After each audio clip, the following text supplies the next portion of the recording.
kod county ma Siaya. Jopuonjre ma pok odonjo e skul e county ma Siaya gin 2,822.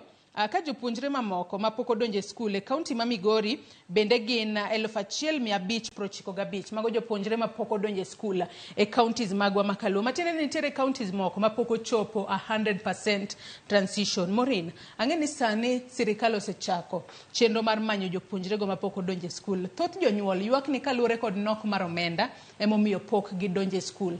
Kata kamano sirikal onego chak menyo gi kanye mar mondo mi one ni 100% transition obedo. Jopuonjre duto karom gi 1.3 manotimo KCP gi duto gidhi e skul mar sekondar. Joyce, nitiere ga gik moko ma samoro ka ineno ka ng'ato timo gi tipenjori ni to ng'ani timo gi nikech en gi interest mane. Gino miya paro manosenindo Mr. Magoha, Professor Magoha. Ineno kaka notiyo matek ko omanyo nyithinde gwenge mondo nyithindo dhi osom. Mano romo nyisi ni somo nigi ber mare. Awacho ga pile ni nyathi motere skul en nyathi ma nigi teko mare bang'e kanyo mar bedo gi pache kendo timo gigene, nikech skul kae nyithindwa yudo lony, nyithindwa yudo skills, nyithindwa bende puonjore kaka ginyalo dak e oganda. To aneno ni sirikal nitiere gi teko mar manyo nyithindogi.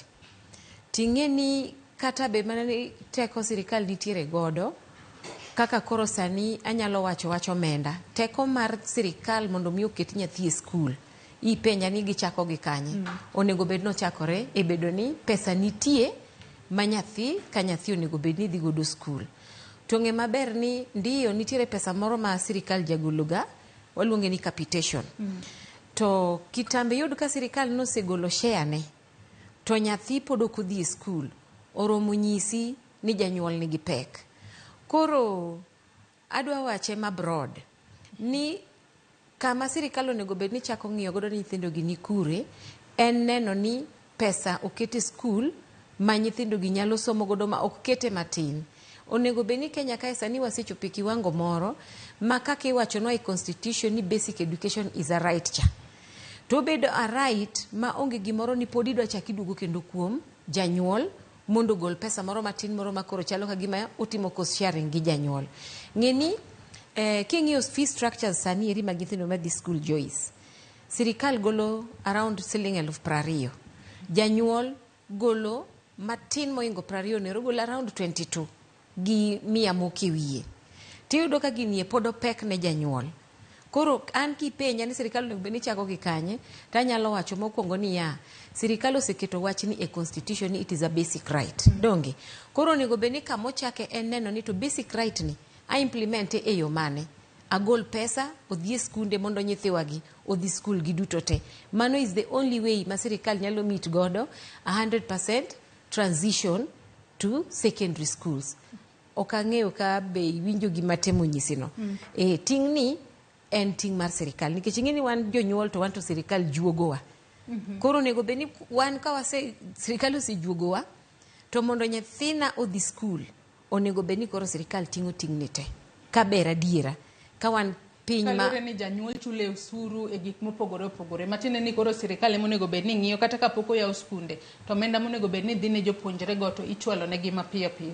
Ka ber ginenda ka wadak e piny madiera ma ji ma sirikal dewe joge, ma sirikal ong'eyo ni nyithiwa gi nyaka dhi skul, nikech already osendiknwa kacha cha e chik.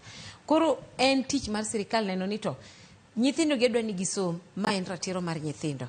Ere kaka anyalo bedo ni an gomenda maromo ma nyathi ok pod achaka duog kuom janyuol. Ng'e ni janyuol ni en ema odwa ni sirikal dwa ni ochul fees mar nyathi. Janyuol ni iyudo kata ka ne en japuonj kata ka ne en jafwambo ka in, pesa ni bende sirikal oseng'ado duto te modhi godo. Koro ipenjori to nyathi koro onego bed ni dhi skul, e iye kanyo an bende onego bed ni achulo nyathina ni school fees. Pesa ni adwa gole kanye? Koro mane miyudo ka nyithindo mang'eny sani nyithindo pod ni dala. Joyce gi ng'eny. Mathoth kendo